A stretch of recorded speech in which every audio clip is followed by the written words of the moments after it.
অর্থনৈতিকভাবে পিছিয়ে পড়া দেশ, এগুলোর প্রতি তাদের মৌন সমর্থন থাকে যে এগুলো করুক, কোনো অসুবিধা নেই।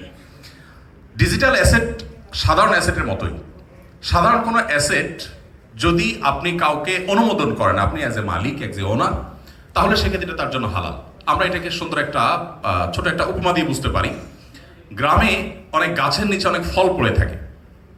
এই ফল যেগুলো পড়ে থাকে এগুলো দুই ধরনের হয়ে থাকে। কিছু আছে যে গাছের মালিক সেটাকে ঘেরাও দিয়ে এই পড়া ফলগুলোকে কুড়াবার ব্যবস্থা করেন, এমনভাবে বেড়া দিয়ে রাখেন যে বাইরে থেকে কেউ সেখানে ঢুকতে না পারে। তার মানে পরিষ্কার, তার মানে হলো যে এই ফলগুলো কেউ কুড়িয়ে নেক, এটা গাছের মালিক চান না। আর যদি গাছের মালিকের সেরকম কোনো ব্যবস্থাপনা না থাকে, বরং তার সামনে অনেকে নিয়ে যাচ্ছে, তিনি বাধা দিচ্ছেন না, তাহলে তার মানে দাঁড়ায় যে আসলে এটা নিয়ে তিনি তেমন কোনো কেয়ার করছেন না, এবং কেউ নিলেও তার মৌন সমর্থন সেখানে আছে, সম্মতি সেখানে আছে। তো সেটা কিন্তু কুড়িয়ে নিলে ইসলাম শরীয়তের দৃষ্টিকোণ থেকে হারাম হয় না। ঠিক একইভাবে যে সমস্ত পাইরেটেড সফটওয়্যারগুলো এই টাইপের, সেগুলোকে ব্যবহার করা শরীয়তের দৃষ্টিকোণ থেকে হারাম হবে না। কিন্তু যেগুলো কোম্পানির তরফ থেকে তারা এগুলোকে মনিটর করে, কোনোভাবে পারমিশন দেয় না, বারবার তারা অ্যালার্ম দিতে থাকে, বারবার সতর্ক করতে থাকে, এবং তাদের বিক্রি সিস্টেম আছে, বিক্রয়োত্তর সেবার সিস্টেম রয়েছে, সেগুলো আসলে পাইরেটেড সফটওয়্যার ব্যবহার করা জায়েজ হবে না। দেখুন, আমি জানি আমাদের সীমাবদ্ধতার জায়গাটা অনেক বেশি।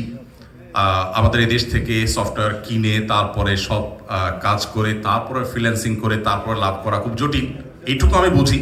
কিন্তু শরিয়ার দৃষ্টিকোণ বলে দেওয়া আমার দায়িত্ব। এখন সেটিকে প্রতিপালন কিভাবে করবো না করবো সেটি আমাদেরকে ঠিক করতে হবে। কিন্তু একজন মুসলিম হিসাবে অবশ্যই আমাদের জবাবদিহির জায়গাটা আল্লাহ সুবহানাহু ওয়া তাআলার কাছে পরিষ্কার থাকতে হবে। আপনি যদি আল্লাহর কাছে দাঁড়াবার ভয় না থাকতো তাহলে যা খুশি করতে পারতেন, কিন্তু আল্লাহর কাছে দাঁড়াতে হবে এবং জীবনের প্রতিটি পয়সার হিসেব দিতে হবে। অন্যায়ভাবে, অপরাধমূলকভাবে, কারোর অনুমতি ছাড়া কারোর কোনো অ্যাসেট আপনি যদি ব্যবহার করেন, গ্রহণ করেন, তাহলে শরীয়তের দৃষ্টিকোণ থেকে সেটি হারাম হবে এবং আপনার এই উপার্জন হালাল হবে না। কিয়ামতের দিন আল্লাহর কাছে জবাবদিহি করতে হবে এবং পৃথিবীতেই এর জন্য আপনাকে প্রায়শ্চিত্ত করতে হতে পারে। সেই জায়গা থেকে আমরা সতর্ক থাকবো ইনশাআল্লাহ। তার একটি বিশেষ অনুরোধ আপনাদের প্রতি আমি রাখতে চাই, তা হলো আপনারা আলহামদুলিল্লাহ প্রত্যেকে, আমি বিশ্বাস করি যে আপনাদের স্ব জায়গায় আপনারা অত্যন্ত দক্ষ মানুষ। আপনাদের আশেপাশে যারা আছে, অধীনস্থ থাকতে পারে, পরিচিত অপরিচিত মানুষ থাকতে পারে, স্কোপ আছে যাদেরকে হাত ধরে টেনে তোলার, কাজ শেখাবার। আপনারা মুক্ত মনে তাদেরকে কাজ শেখাবেন। এবং এক্ষেত্রে আমাদের যে হেজিটেশনটা থাকে যে আমি আরেকজনকে কাজ শিখিয়ে দিলে আমার নিজের ভাতে কোনো ঘাটতি হয় কিনা, আমার রিজিকে টান পড়ে কিনা।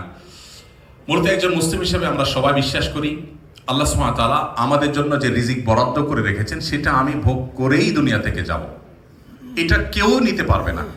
সো আমরা যদি অন্য 10 জন মানুষকে কাজ শেখাতে পারি, এটা অনেক বড় একটা বিজনেসের ব্যাপার। বিজনেস শুধুমাত্র টাকা পয়সা আর্ন করাটাই নয়। আমি যদি 5 জন 10 জনকে বা অন্য মানুষকে শেখাতে পারি, তাহলে অন্য যে মানুষগুলো আপনার মাধ্যমে আপনার সাহায্যে কাজ শিখে উপার্জন করছে, সে তার জীবনে যত টাকা উপার্জন করবে তার সমস্ত টাকা সে উপার্জন করে নিজের যে দারিদ্র দূর করছে, পরিবারের মুখে হাসি ফুটাচ্ছে, তার ফ্যামিলির ভালো জীবনযাপনের ব্যবস্থা করছে। কেমন যেন আপনি এই সব টাকা তাকে আপনি দান করলেন, সে সব আপনি পেতে পারেন। কত বিশাল বড় একটা বিজনেস। আপনারা কেউ কেউ হয়তো জেনে থাকবেন, আমাদের আস-সুন্নাহ ফাউন্ডেশন থেকে আমরা সাময়িক যে সেবামূলক কার্যক্রমগুলো আছে, বন্যা, বিশেষ করে দুর্যোগ, এগুলোর পাশাপাশি একটা মৌলিক কাজ আমরা করার চেষ্টা করি। সেটি হলো আমরা সরকার অনুমোদিত একটি প্রতিষ্ঠান, আমাদের কনসার্ন প্রতিষ্ঠান আস-সুন্নাহ স্কিল ডেভেলপমেন্ট ইনস্টিটিউটের মাধ্যমে আমরা এদেশের যুবক যুবতীদেরকে আলাদা আলাদা করে বিভিন্ন শ্রেণী পেশার মানুষকে প্রশিক্ষণ দেওয়ার উদ্যোগ নিয়েছি। এবং এই প্রশিক্ষণের মাধ্যমে আমরা তরুণদেরকে বিভিন্ন ভাগে ভাগ করেছি।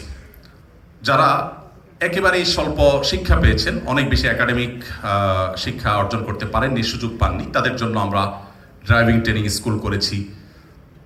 অনেকের জন্য আমরা সে প্রশিক্ষণের ব্যবস্থা করেছি।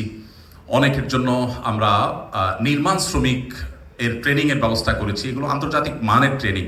এই ট্রেনিংগুলো নেওয়ার পর তাদেরকে আমরা দেশের বাইরে বিভিন্ন দেশে পাঠানোর ব্যবস্থা করছি। দেশেও তাদের অনেক ডিমান্ড রয়েছে। সেই সাথে যারা কমপক্ষে এসএসসি এইচএসসি করেছেন তাদের জন্য আমরা কম্পিউটার বেসড অনেকগুলো ট্রেনিংয়ের ব্যবস্থা করেছি। তোমার থেকে একটা ট্রেনিং হলো আমাদের এটাকে বলে হলো স্মল বিজনেস ম্যানেজমেন্ট কোর্স। এখানে আমরা অ্যাকাউন্টিং, বিজনেস ম্যানেজমেন্ট এবং এই বেসিক বিষয়গুলো তাকে শেখাই এবং কম্পিউটারের সমস্ত বেসিক প্রোগ্রামগুলো শেখাই দেয়, যাতে করে সে যে কোনো প্রতিষ্ঠানে গিয়ে একটা ডেস্কে দক্ষতার সাথে কাজ করতে পারে। সম্পূর্ণ আবাসিক এই ট্রেনিংয়ে বলতে পারেন শতভাগ স্কলারশিপে।